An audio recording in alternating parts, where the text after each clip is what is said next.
Kemudian wa kaidi minasyaitan, dan terhindar daripada godaan syaitan. Karena nanti kita saat meninggal, iblis akan menyerupai orang yang paling kita sayangi. Maka kata Anas bin Malik, fahuwa yaumun aid, itulah yang disebut hari raya. La ma'bud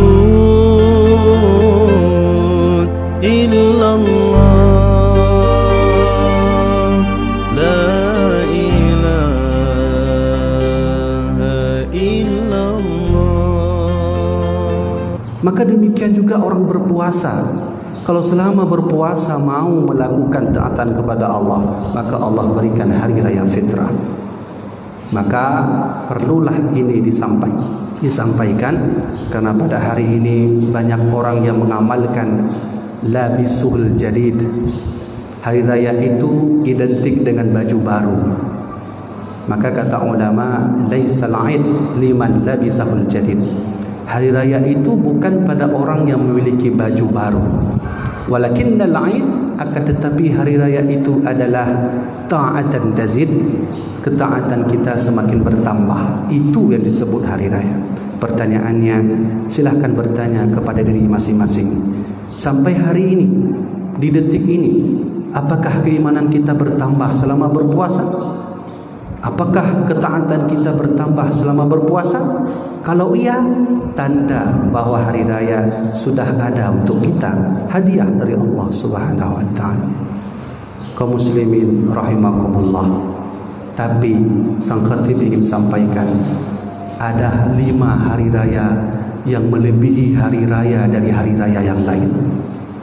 Siapapun yang mendapatkan 5 hari raya ini, sungguh dia itu keluar dari bumi ini dengan selamat dan masuk ke dalam surga. Apa itu 5 hari raya? Kata Anas bin Malik, salah seorang sahabat Nabi yang tertua. Beliau salah satu sahabat Nabi yang terakhir meninggalnya, yaitu Anas bin Malik. Apa kata beliau? Lil mu'minina khamsatun a'yad. Ada 5 hari raya khusus Allah berikan untuk orang beriman. Yang pertama, al-yawmal ladzi la yuktabu dhanbun, yaitu hari raya ketika kita sama sekali tidak melakukan dosa 1 hari saja. Kalau ada hamba Allah selama 1 hari saja tidak melakukan dosa, baik dosa kecil, dosa besar, baik dosa dari mata, hidung, telinga, hati, jasad, jiwa dan raga, maka kata Anas bin Malik, sahabat Nabi, fahuwa yaumun aid, itulah hari raya yang sebenarnya. Benarlah kata sahabat Nabi, mungkin setelah hari raya ini kita akan melakukan dosa kembali. Di selama 30 hari puasa kita menahan diri dari bermaksiat. Setelah ini mungkin kita akan melakukan kemaksiatan. Maka itu bukan hari raya. Kata Anas bin Malik, yang disebut hari raya itu adalah 1 hari saja tidak melakukan dosa, itu disebut hari raya. Yang kedua, kata Anas bin Malik, al-yawm alladhi nukhriju minad dunya bil iman. Kalaulah dalam hari itu ada seorang hamba yang nanti meninggal dalam keadaan beriman, dia ditarik nyawanya oleh Allah bil iman, dalam keadaan iman, wa syahadati, dan dapat mengucapkan syahadat kepada Allah.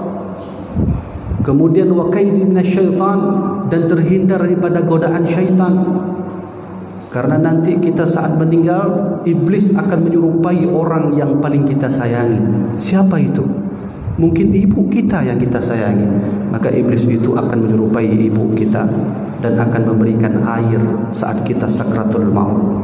Maka wajar, kata Syekh Imam Abu Daud Al-Fatani dalam kitab beliau, ciri-ciri orang yang sedang mati itu salah satunya adalah mereka sangat haus.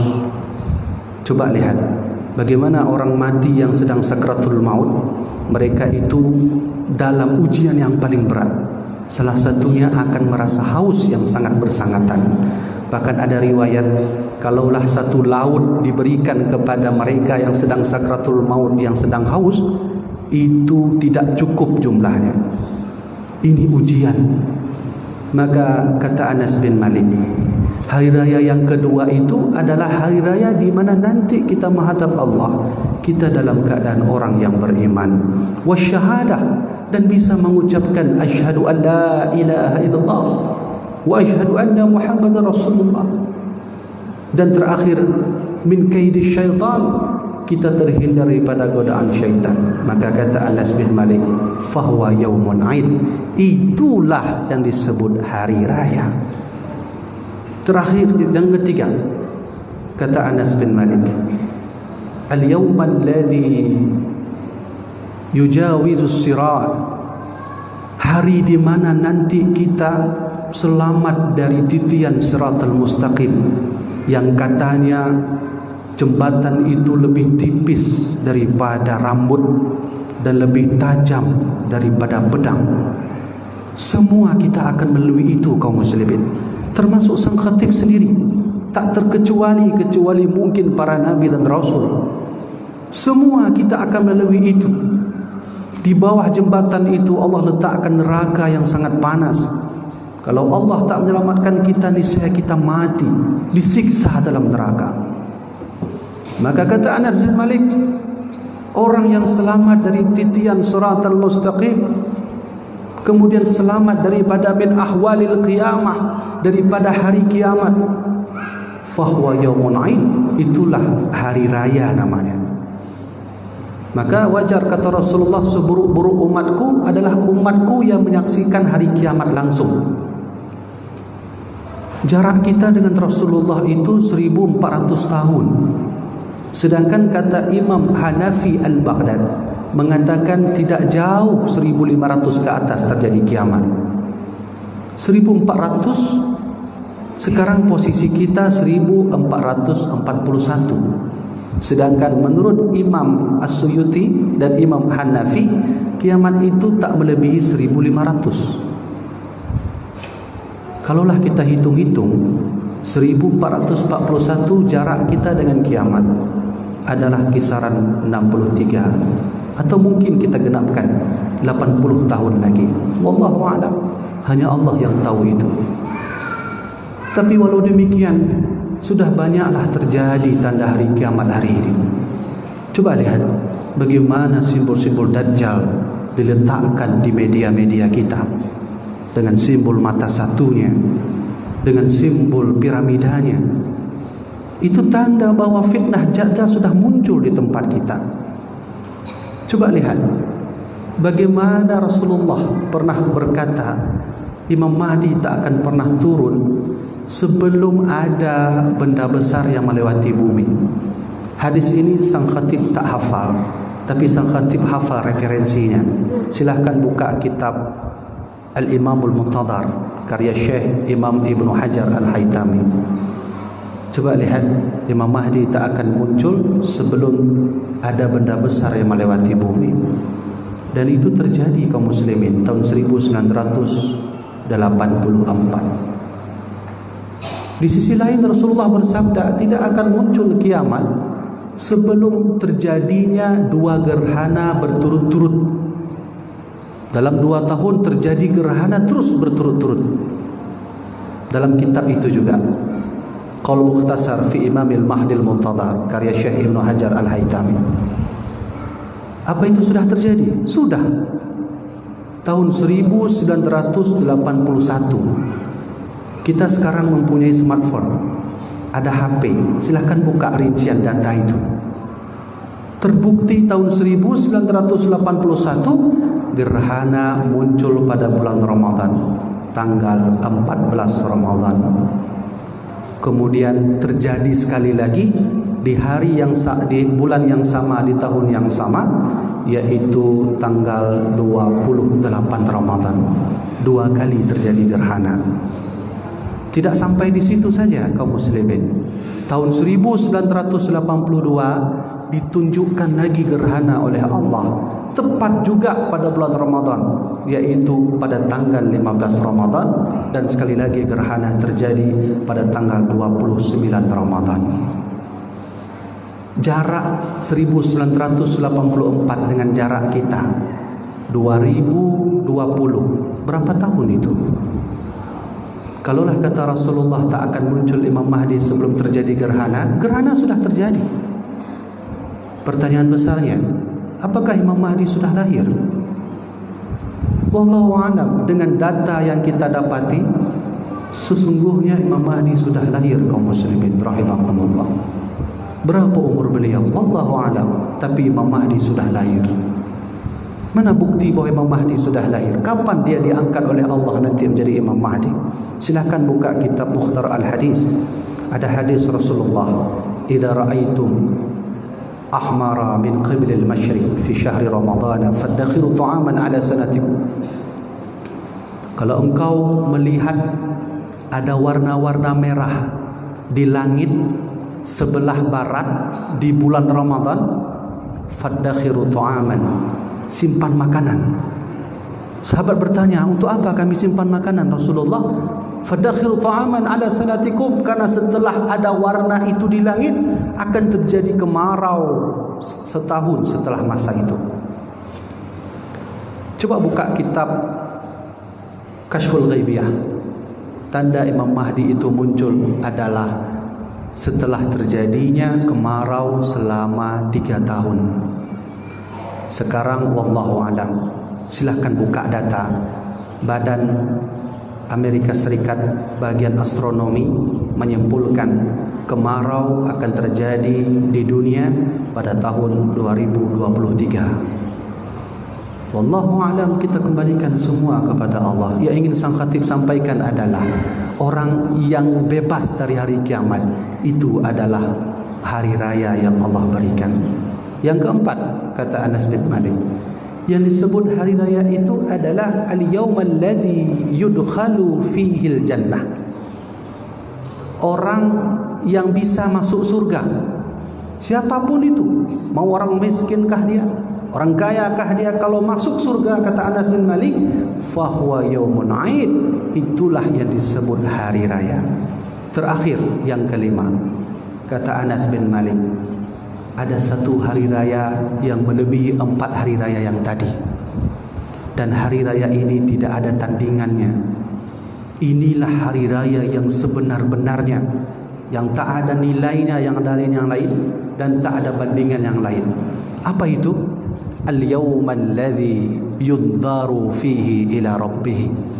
Hari di mana nanti kita bisa melihat Tuhan kita dengan mata kita sendiri.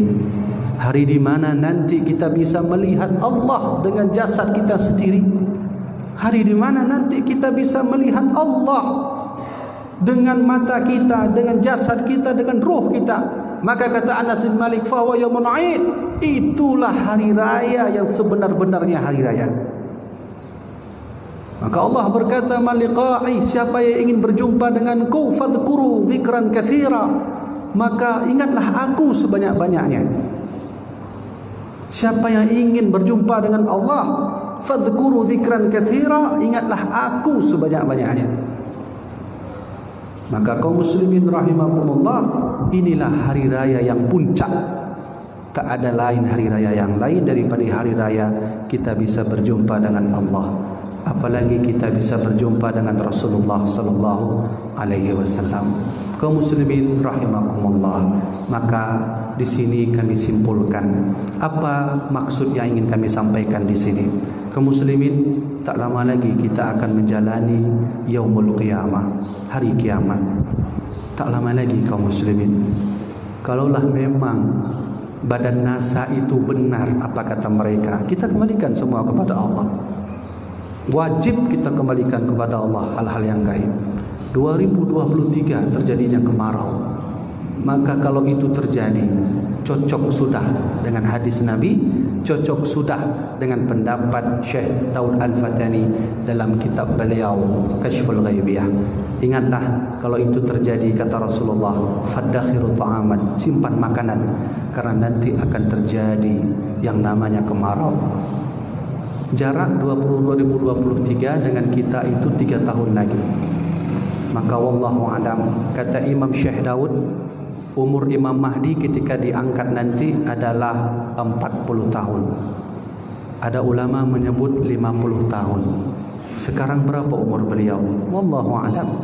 Tapi kalau kita hitung munculnya gerhana dengan tahun 2020, umur beliau sekarang 38 tahun.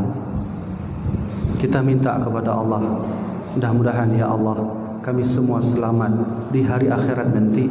Kami selamat daripada yaumul qiyamah, azab di mana Engkau mengazabkan seluruh umat di dunia ini ya Allah. Maka kaum muslimin, tak lain dan tak bukan, sang khatib ingin sampaikan, ayo sama-sama kita dekatkan terus diri ini kepada Allah dengan cara mendekatkan diri kepada alim ulama. Ulama lah yang menjadi panutan hidup kita. Permasalahan semua bisa kita berikan kepada alim ulama untuk memecahkan masalah. Tapi Rasulullah pernah berkata, kalaulah ulama tak ada lagi, maka intaza'an ru'usul juhala, nanti orang akan mengangkat ulama-ulama bodoh. Wallahu a'lam. Hari ini ulama sudah banyak diangkat oleh Allah Subhanahu wa taala. Jangan tinggalkan ulama. Mari sama-sama kita tajak udayah, tajak bud bak dayah dalake bertuah bak ulama. Hana lain punya ulama hana lain makai kila Rasulullah ru'usat juhalan. Kalau ulama mati nanti ulama-ulama bodoh akan muncul. Sang khatib teringat satu hadis Nabi. Apa kata Rasulullah?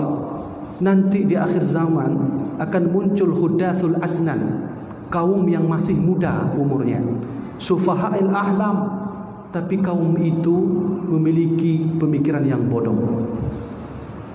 Yud'auna ila kitabillah, kaum itu akan selalu mengajak kita, ayo kembali kepada Al-Quran, ayo kembali kepada Al-Quran. Laisa minhu fi syai', tapi mereka tak diberi manfaat Al-Quran dari Allah untuk mereka. Apakah ini sudah muncul? Wallahu a'lam. Maka mari sama-sama kita yo mengenang ulama di Aceh Raya ni khususnya. Tajak bab ulama tabut, hanjut tabut mungkin terurau tego, tabut minggu 3 je anak taala. Hajat mungkin tengku lentuan hajat lembut bak ulama seminggu 3 je apa sebulan 3. Maka mengaji pun tak perlu lama, 15 menit cukup. Kalau memang kita terlalu sibuk. Maka oleh kerana itu kaum muslimin, mari sama-sama kita tingkatkan ibadah kita, ketaatan kita kepada Allah Subhanahu